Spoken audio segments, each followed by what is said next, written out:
Terror came to London today in the heart of the rush hour. It was aimed at ordinary people using the tube, using a bus service. I'm sorry, we've got a major incident here. Sorry, can we move off the road, please? 4 powerful bombs left people dead, dying, and horribly injured. Many more had been terrified 100 feet underground when the bombs exploded. And all of a sudden there was this explosion, a big white appeared, and then it was just smoke everywhere. In the tunnel, we was trying to close the doors because there was just smoke, you couldn't breathe. The worst terrorist attack in Britain began at 8:52 this morning in a tunnel between Aldgate Station and Liverpool Street. We were on there for like 30 seconds, and then there was just this explosion in the carriage next door, and then it was just all this smoke and you couldn't breathe. 7 people were killed here and scores injured. People were forcing the doors to get some air in, and when being evacuated, we actually saw the carriage and the roof and the side just went off. It was on the rails, and you literally saw people, like the people on the next carriages that were standing next to windows, their ears were blown up with blood all over the arms and everything, and the people that were inside the carriage, they were just literally full of blood and dark, and they were still screaming, and the paramedics were there. And ladies and gents, we need to clear now Russell Square. Please, for your safety, please start moving down. This is for your safety. This was just 5 minutes after the first blast. There had been another explosion underground between Russell Square and King's Cross stations. People made their way to the surface in almost total darkness, some shaking with fear. People started to scream because there was a burning smell, and everyone, just kind of long story short, thought they were going to die.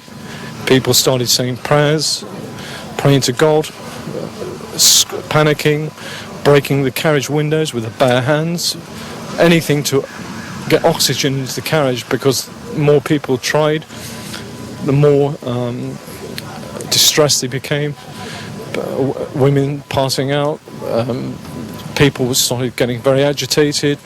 There was no communication from any drivers. Everyone was in pitch black. Then the emergency lights came on, and more smoke started coming into the carriage. And we were there for something like 20 to 30 minutes, during which the smoke intensified, the screaming intensified, the hysteria, and that's what it was, became almost to a state of pandemonium.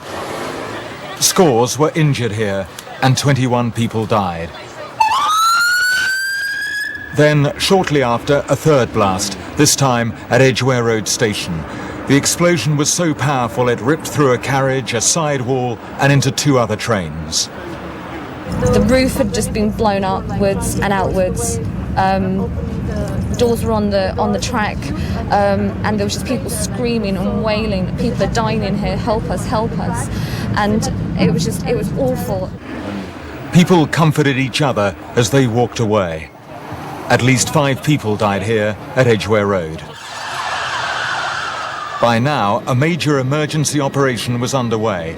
At 9:33, the entire London Underground network was suspended. At this point, officials thought they were facing power problems. But within an hour, there was an explosion at the back of a bus in Woburn Square. The entire top section was blown off. From the back, there were just a few seats remaining. 1 minute is bus, next moment the whole thing had just literally peeled off like a sardine tin. People got flung out from the top, and there was just debris, there was smoke, a lot of smoke, and then people were just kind of literally staggering around. By now, Scotland Yard knew they were facing what they had long feared and expected, a coordinated terrorist attack on London.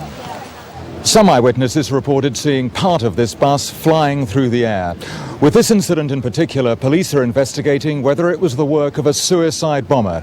If confirmed, this would be unprecedented in Western Europe. At least 2 people died here. Shortly after this incident, the police made their first major statement. Stay where you are. All of London's transport is currently disabled or stopped, whether that's buses or trains. So the safest thing that everybody can do is to stay where they are. The police put into effect their long-rehearsed plan for dealing with a terrorist attack.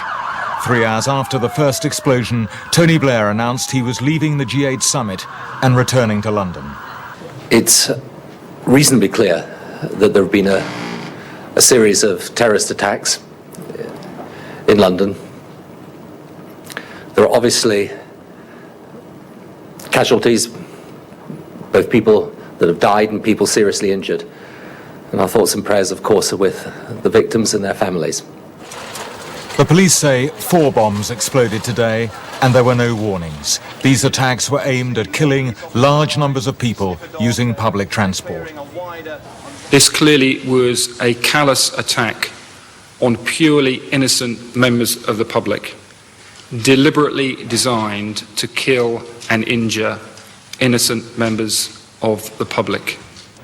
The government said tonight this had all the hallmarks of an Al-Qaeda attack: organisation, coordination and ruthlessness. We know that these people act in the name of Islam, but we also know that the vast and overwhelming majority of Muslims here and abroad are decent and law-abiding people who abhor this act of terrorism every bit as much as we do. For thousands of people across the country today, there was the agony of not knowing what had happened to their loved ones. We got a call early this morning and saying that my sister saying that, telling us basically what had happened and that she was hurt and that she's on the tube somewhere and that she's at Russell Square, but no one's really telling us anything at the moment. So we're just kind of waiting to see what happens. It's just the not knowing, the phones are down. It's just the not knowing. We just want to get through and know she's safe. Tonight, London was a changed city, largely empty of traffic. People walking home, unable to use tubes or buses. But what was striking was the calmness of the crowds on the day that London suffered. Gavin Hewitt, BBC News, in central London.